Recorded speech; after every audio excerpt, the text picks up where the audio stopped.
አያችሁት አይደል? በአላህ እስቲ እውነቱን ንገሩኝ። እንደዚህ ሰውዬ ለአምስት ደቂቃ ብቻ በእሳት ተቃጠሉና ወንጀላችሁ በሙሉ ይማርላችኋል፣ በቀጥታ ጀነት ትገባላችሁ ብትባሉ ይህን እሳት የመቋቋም አቅሙ ይኖራችኋል? ትቋቋማላችሁ? እስቲ ማን ነው መቋቋም የሚችል? ማን ነው? ሰላት የተውከው ወይም ያሳለፍከው፣ ስታዳምጥ የነበረው ዘፈን፣ በእናትህ ላይ ድምፅህን ከፍ አድርገህ የጮህክበት፣ ከመጥፎ ጓደኞች ጋር ያሳለፍከው፣ ይህ በሙሉ ይሰረዝልሃል። ግን 5 ደቂቃ ብቻ በዚህ እሳት ተጠበስ ተለብለብ ብትባል መሸከም መቋቋም ትችላለህ ይመስልሃል? እንግዲያውስ ነቃ እንበል ሰዎች።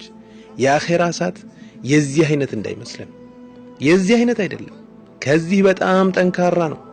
ይህ የተመለከታችሁት እሳት የምናውቀው የዱንያ እሳት ነው። ከአኺራ እሳት አንጻር በ70 እጥፍ ያነሰ ወይም ከ70 በሙሉ አንድ እጅ ነው። ከ70 እጅ አንድ እጅ ነው። ደግሞ የአኺራ እሳትን የሚገባ ሰው፣ በአኺራ እሳት የሚቀጣ ሰው 5 ደቂቃ አይደለም በውስጡ የሚቆየው፣ 10 ደቂቃም አይደለም፣ 1 ወይም 2 ሰዓትም አይደለም የሚቆየው። አላህ Subhanahu Wa Ta'ala በቁርአን ውስጥ እንዲህ ይላል፣ በውስጧ ብዙ ዘመናት አህቃብ ዘውታሪዎች ሲሆኑ። አህቃባ ማለት ምን ማለት ነው? አህቃብ ማለት ዘመናት ማለት ነው። አንድ ሁቅብ ወይም ዘመን አይደለም፣ ደግሞ ብዙ ነው። ዑለማዎች አንዱን ዘመን ስንት ዓመት ብለው እንደፈሰሩት ታውቃላችሁ? 80 ዓመታት። ስንት? 80።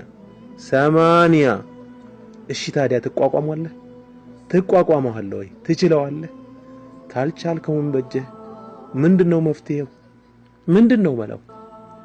አላህ ይቅር እንዲልህ ከእሳት እንዲገላግልህ ያንድ በጎ አድራጊ ሰው ደጅ መጥናት ወይም የእሳት አደጋ መከላከያ በርን ማንኳኳት አይደለም የሚጠበቅብህ። ካንተ የሚጠበቀው ከዚህ በጣም የቀለለና ገር ነገር ነው። እርሱም በሞባይልህ የያዝከውን ምናምንቴ ዴሊት አድርገው፣ ሰርዘው፣ ወደ አላህ በተውበት በመመለስ መንፈስ በኪስህ ያጨከውን የሚጨስ የሚጫጫስ ቆሻሻ በሙሉ ጠራርጋ አውጥተህ ወደ ቆሻሻ ገንዳ ጣለው። ለማን ብለህ? ለአላህ ብለህ አድርገው። አሁኑኑ ጥሩ ጓደኛ ያዝ። ሸቃሲም እዚህ የተህፊዝ ማዕከል የለም እንዴ? አዎ፣ ውሎህን ተህፊዝ ቦታ ላይ አድርግ። መልካም ጓደኞች ይኑሩህ። ወደ አላህ ተመለስ። አንዳንድ ወጣቶች ወላሂ ተውበት አደርጋለሁ ግን ስር ነቀል ለውጥ ማምጣት ነው የምፈልገው፣ እንዴት ነው መቀየር የምችለው ይላል። እንዴት ነው አይደል ጥያቄያቸው? መልሱ በጣም ቀላል ነገር ነው። ውሃ ከመጠጣትም የቀለለ ነው።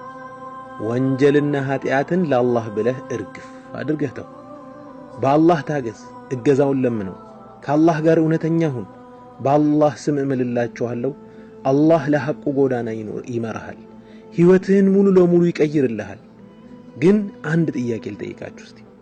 ማንኛውም ሰው መቀየር ትፈልጋለህ፣ መስተካከል ትፈልጋለህ ብለህ ብትጠይቀው ምንድነው የሚመልስልህ?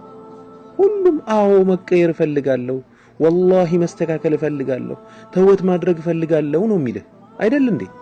እሺ ጥሩ፣ አንድ ጥያቄ ልጠይቀው ነው። መቼ ነው ለመጨረሻ ጊዜ አምላኬ ሆይ ምራኝ፣ ጌታዬ ሆይ ማረኝ፣ ያ ረቢ ወደ አንተ መልሰኝ፣ ያ ረቢ አስተካክለኝ ብለህ የለመንከው? መቼ ነው? ልብ በል፣ የምትለምነው የምትጠይቀው አላህን ነው። ተመልከት ደግሞ አላህ ምን እንደሚል፣ ባሮቼ ሆይ ሁላችሁም የተሳሳታችሁ የጠመማችሁ ናችሁ። እኔ የመራሁት ሲቀር ምራኝ በሉኝ፣ ለምኑኝ፣ እመራችኋለሁ።